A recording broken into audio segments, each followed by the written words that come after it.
Oremos Digital. Permite que la palabra de Dios sea el alimento de tu vida. Amigos y hermanos de Oremos Digital, bienvenidos.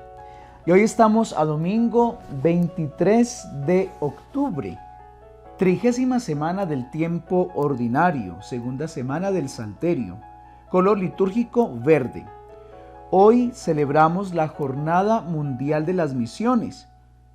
También es el Día de los Capellanes Castrenses. Comencemos en el nombre del Padre, y del Hijo, y del Espíritu Santo. Amén.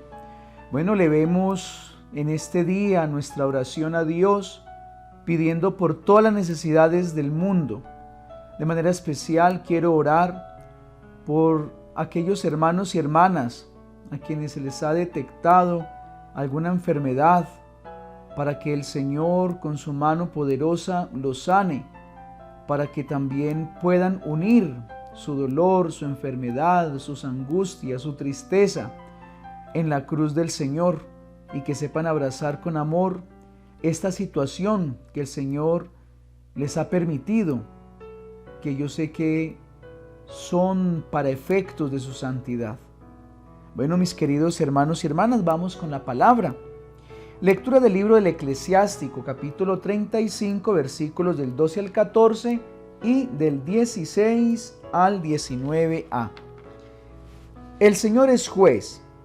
Para Él no cuenta el prestigio de las personas. Para Él no hay acepción de personas en perjuicio del pobre, sino que escucha la oración del oprimido. No desdeña la súplica del huérfano, ni a la viuda cuando se desahoga en su lamento. Quien sirve de buena gana es bien aceptado, y su plegaria sube hasta las nubes. La oración del humilde atraviesa las nubes y no se detiene hasta que alcanza su destino.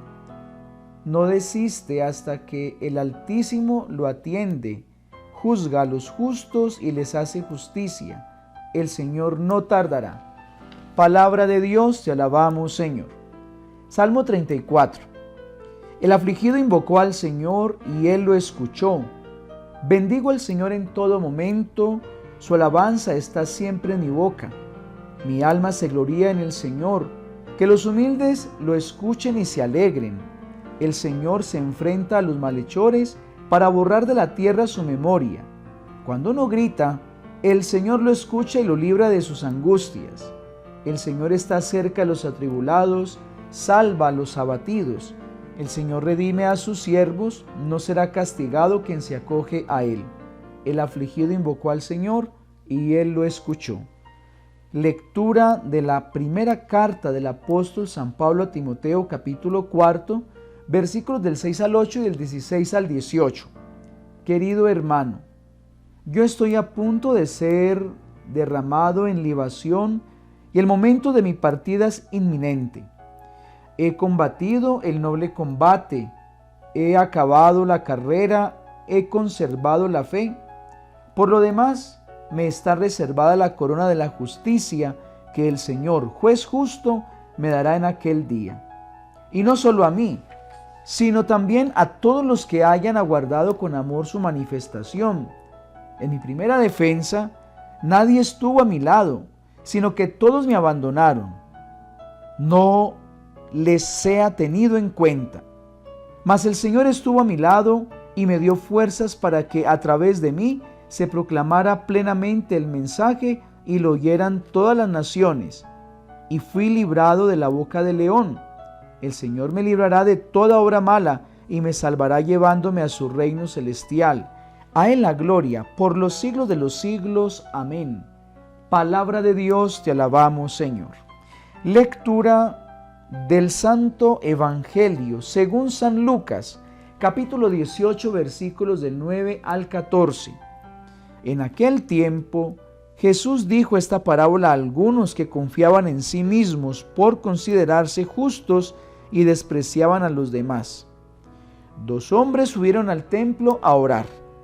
Uno era fariseo, el otro publicano. El fariseo de pie oraba así en su interior: Oh Dios, te doy gracias porque no soy como los demás hombres, ladrones, injustos, adúlteros, ni tampoco como ese publicano.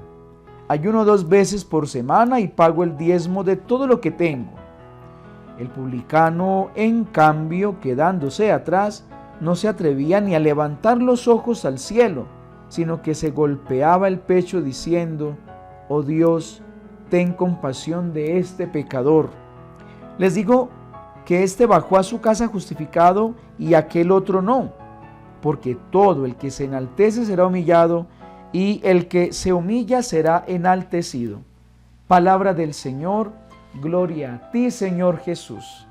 Queridísimos hermanos y hermanas, ya en este domingo 30, la palabra nos quiere enfocar sobre la actitud real de nosotros como personas, ¿sí? Y esto no va solamente para los cristianos, sino para todos, ¿sí? Hoy se habla de un fariseo soberbio y de un publicano humilde. Un fariseo que se justifica ante Dios en su oración se siente el mejor, pero también vemos un publicano que no es capaz de levantar la cabeza y que solamente le ruega al Señor compasión porque es un pecador. Y dice el mismo Jesús que el justificado era el publicano, mas no el fariseo por soberbio. Pues bien, digamos algunas verdades y miremos qué tenemos nosotros que cambiar en nuestra vida. Si tenemos actitudes soberbias como el fariseo o si tenemos actitudes humildes como el publicano. Primero, la humildad la enseña Jesús. Nuestro Señor es el maestro de la humildad. Miremos cómo nace, ¿sí? Remontémonos, si Él era el Hijo de Dios, si era el Rey de Israel, ¿sí? El Rey de los judíos, ¿qué palacio sería el que acogería a ese rey? Pues el palacio era una pesebrera y la cuna era un lugar donde comían los animales. Esa es la humildad de Jesús. Su nacimiento, su mamá, ¿quién era? Una jovencita entregada a la voluntad de Dios. ¿Quién era su papá? Un hombre carpintero, sencillo, que trabajaba, que debía trabajar duro para poder alcanzar el pan de cada día. La familia sagrada de Nazaret es el ejemplo de la humildad de todas las familias. ¿Qué tenía José y María? ¿Tenían muchos bienes? No. Según lo que ellos presentan cuando van a llevar a su hijo al templo, es el sacrificio de ofrenda más pequeño, 2 pichones o 2 tórtolas, ¿cierto? ¿Por qué? Porque eran humildes, eran pobres, ¿sí? Recordemos de Jesús también sus cosas. ¿Qué tenía Jesús? Nada tenía. ¿Qué les enseñaba Jesús a sus apóstoles? A andar libres, ¿cierto? A no tener maleta, que no sea más que sus palabras y la presencia del Espíritu, los que hablarán por ellos ante la humanidad. Vemos a Jesús que toda su vida fue una vida de humildad. El maestro de la humildad es Jesús, pero la soberbia nace del demonio. El maestro de la soberbia es el demonio. ¿Qué pasó con Adán y Eva? ¿Sí? Los llenó de soberbia, de egocentrismo, los hizo que soñaran con ser grandes, que se parecieran a Dios y cayeron en el pecado. La soberbia que llenó el corazón e inundó de oscuridad a Caín, que lo hizo envidiar, lo hizo enojarse por las actitudes de Dios con su hermanito y terminó asesinándolo. La torre de Babel, ¿sí? La soberbia que los llenó a cada uno para ser mejores que los demás y terminaron todos destruidos, ¿sí? La soberbia que inundó el corazón y la mente de los reyes y cada uno en su momento destruyó ese plan de Dios, ese proyecto que tenían de vida con el Señor. Esa soberbia de los emperadores, de los políticos del momento que comenzó a llenarlos de ira, de rencor, de poder, de tener, de placer, ¿sí? El diablo, Satanás, es el padre de la soberbia.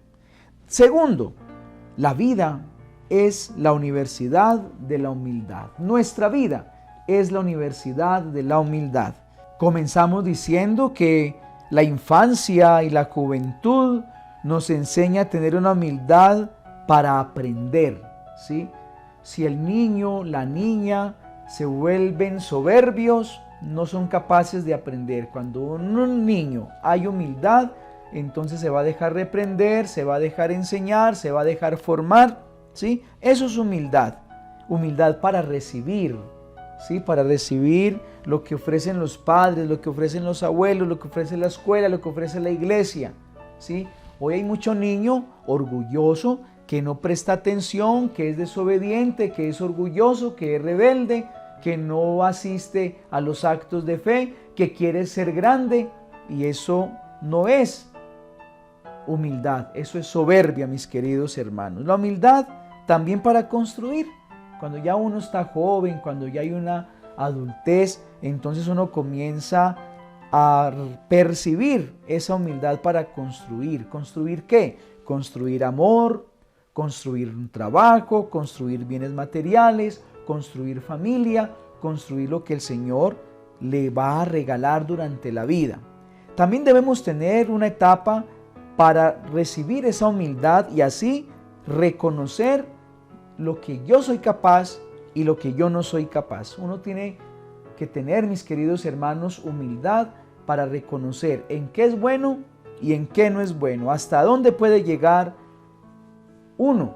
Eso es humildad. Humildad también para reconocer, mis queridos hermanos, que llega un momento en que uno se estanca. Eso se llama humildad para dejarse quitar, ¿sí? Una persona humilde sabe que nunca va a durar ese periodo de ser presidente, gerente, ¿sí? Humildad para decir, me bajo para que suba otro. Humildad para decir, ya estoy cansado y tiene que llegar otro para poder alcanzar. Eso es humildad. Pues bien, el soberbio prefiere morirse antes de admitir un cambio en su vida. ¿Cuántas personas como Narciso se ahogan en su propia belleza? ¿Cuántas personas prefieren quitarse la vida antes de bajarse de su estatus, bajarse de su estado, bajarse de su perfil, un perfil que construyó con soberbia y con orgullo? Tercero, la humildad lleva al conocimiento real de la persona, ¿sí? La humildad me lleva a mí a reconocer quién soy, para dónde voy, de dónde vengo, ¿sí? ¿Para dónde voy? La humildad me lleva a mí conocerme a mí mismo, conocer mis defectos, conocerme mis cualidades, pero también conocerme las caídas y fragilidades. Mientras que el soberbio se desconoce. El soberbio siempre va a vivir engañado. Cuarto, el humilde anda en la verdad, anda en la justicia y esto lo hace libre de todo. Qué importante. Un humilde nunca vive de mentiras. Un humilde sabe dónde está parado. Un humilde es justo. Un humilde sabe cuánto le cuesta al otro lo que ha tenido, lo que ha conseguido y por eso le respeta, por eso es justo. Y un humilde es libre. Un humilde no le importa si hoy lo alaban, si hoy le agradecen y tampoco le importa si le critican, si le hacen daño, si sabe que está haciendo el bien. Mientras que un soberbio vive en la mentira. Un soberbio le encanta que le digan mentiras. Uy, cómo estás de guapo. Uy, usted cómo es el mejor. Ay, usted tal cosa. Le encanta vivir de mentiras. El soberbio es injusto. El soberbio, por querer tener más que los demás, llega incluso a robar, a engañar. Pero también el soberbio, mis queridos hermanos, ese soberbio se alimenta de esa injusticia, pero también se hace esclavo de sus mentiras, esclavo de sus vanidades, esclavo de sus soberbias. ¿Sí? Hoy, mis queridos hermanos, yo les pregunto, o preguntémonos todos con sinceridad, ¿qué camino queremos coger? ¿El camino de la soberbia o el camino de la humildad? Dios los bendiga en el nombre del Padre, y del Hijo, y del Espíritu Santo. Amén. Nos vemos en la Santa Misa presencial, por favor, en comunidad, en la parroquia.